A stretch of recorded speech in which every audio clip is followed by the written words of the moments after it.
Poznáte ten pocit. Sedíte s kamošom na káve a len tak mimochodom spomeniete, že by sa vám zišli nové bežecké tenisky. O hodinu neskôr otvoríte Instagram a prvé, čo vidíte, je reklama na presne tie isté topánky, o ktorých ste hovorili. Prvá myšlienka.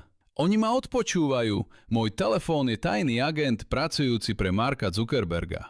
Mám pre vás dve správy. Dobrá správa je, že Facebook ani Google pravdepodobne nepotrebujú míňať miliardy na spracovanie vašich zvukových nahrávok.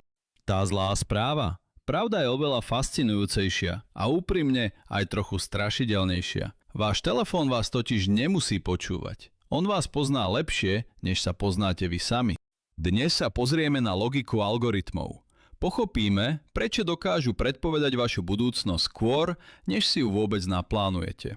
Skúsme si to rozmeniť na drobné. Ak by vás smartfón naozaj odpočúval 24/7, musel by neustále nahrávať zvuk, prevádzať ho na text a posielať na servery. Vaša batéria by nevydržala ani do obeda a váš dátový paušál by zmizol rýchlejšie ako výplata.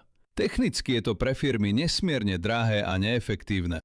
Firmy totiž zistili, že k vašim tajomstvám existuje oveľa lacnejšia a kratšia cesta.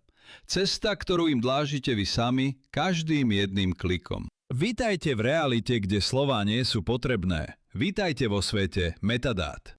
Aby sme pochopili túto mágiu, musíme si vysvetliť pojem metadáta. Každý váš pohyb na internete totiž zanecháva digitálnu stopu. Algoritmus nezaujíma len to, čo ste lajkli. To je príliš povrchné a ľahko sa to dá oklamať. On sleduje niečo oveľa úprimnejšie.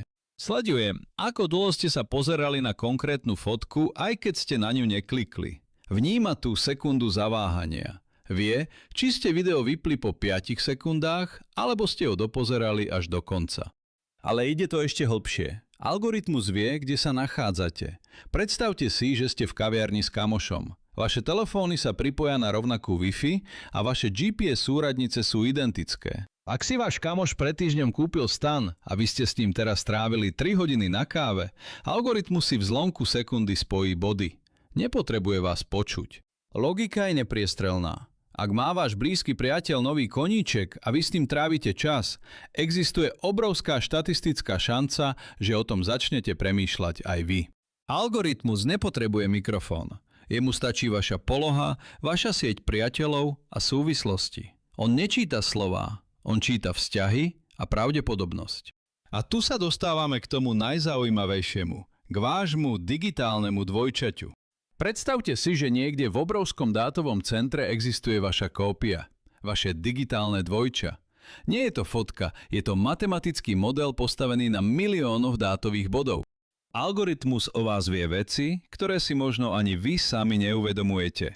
Kedy ste najviac náchylní nakupovať? Aká farba vás prinúti kliknúť, alebo aký tón hlasu vo videu vás udrží v strehu. Ale tu je ten trik. Algoritmus vás neustále porovnáva s tisíckami iných ľudí, ktorí majú podobné dvojčatá. Ak 5000 ľudí s podobným profilom ako vy začalo v útorok večer hľadať informácie o investovaní do zlata, algoritmus predpokladá, že to urobíte aj vy. Systém nečaká, kým niečo urobíte. On to predpovedá na základe histórie tisícov iných ľudí, ktorí sú vám štatisticky podobní. Je to ako Netflix. Keďže ste pozerali tento film, mohlo by sa vám páčiť aj toto. Ale aplikované na celý váš život. Algoritmy sú majstri v štatistike, nie v telepatii. Logika veci je taká, že sme oveľa predvídateľnejší, než si chceme priznať. Algoritmus nečíta vaše myšlienky v reálnom čase. On ich jednoducho vypočíta skôr, než ich vôbec vyslovíte. Ale prečo to tie firmy vôbec robia? Odpoveď má meno. Pozornosť. V dnešnom svete je vaša pozornosť nová ropa, najcennejšia surovina na trhu. Čím dlhšie vás algoritmus udrží v aplikácii, tým viac reklám vám dokáže predať. A na to používa tie najsilnejšie zbrane, aké máme, našu vlastnú biológiu a dopamín. Poznáte ten pocit pri nekonečnom scrollovaní? Je to postavené na rovnakom princípe ako hracie automaty v kasíne. Neviete, čo príde ďalej. Tá neistota núti váš mozog vyplavovať dopamín pri každom potiahnutí prstom. Možno to bude nudný príspevok, ale možno to bude niečo, čo vás rozosmeje alebo šokuje. Algoritmus sa učí, čo vás vyprovokuje k reakcii. Často je to hnev alebo strach, pretože tieto emócie nás držia pri obrazovke štatisticky najdlhšie. Logika biznisu tu vyhráva nad logikou zdravého rozumu. Cieľom nie je vaša spokojnosť, ale váš čas.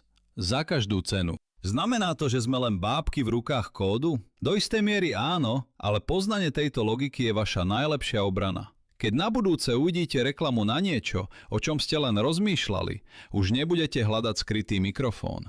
Budete vedieť, že vaše digitálne dvojča vás jednoducho predbehlo o krok vpred. Čo s tým môžete urobiť hneď teraz? Prvým krokom je vypnutie personalizovaných reklám priamo v nastaveniach Google a Facebooku. Algoritmus tak stratí prístup k časti vašich dát a nebude môcť tak presne cieliť na vaše slabiny. Je to jednoduchý úkon, ktorý vám vráti aspoň kúsok vášho súkromia späť. Skúste občas algoritmus schválne zmiasť. Vyhľadajte niečo úplne mimo vašich záujmov, napríklad chov včiel alebo stredovekú architektúru. Rozbijete tým svoj nudný štatistický vzorec. Najdôležitejšie je však uvedomiť si moment, kedy scrollujete len kvôli dopamínu a vtedy telefón jednoducho odložiť. Svet okolo nás má svoju logiku, aj keď sa nám niekedy zdá magický. Ak chcete pochopiť viac takýchto súvislostí a vidieť podpovrch vecí, dajte odber na kanál Logika veci. Napíšte mi do komentárov, akú najdivnejšiu reklamu ste dostali vy. Poďme diskutovať. Vidíme sa pri ďalšom videu o fungovaní sveta.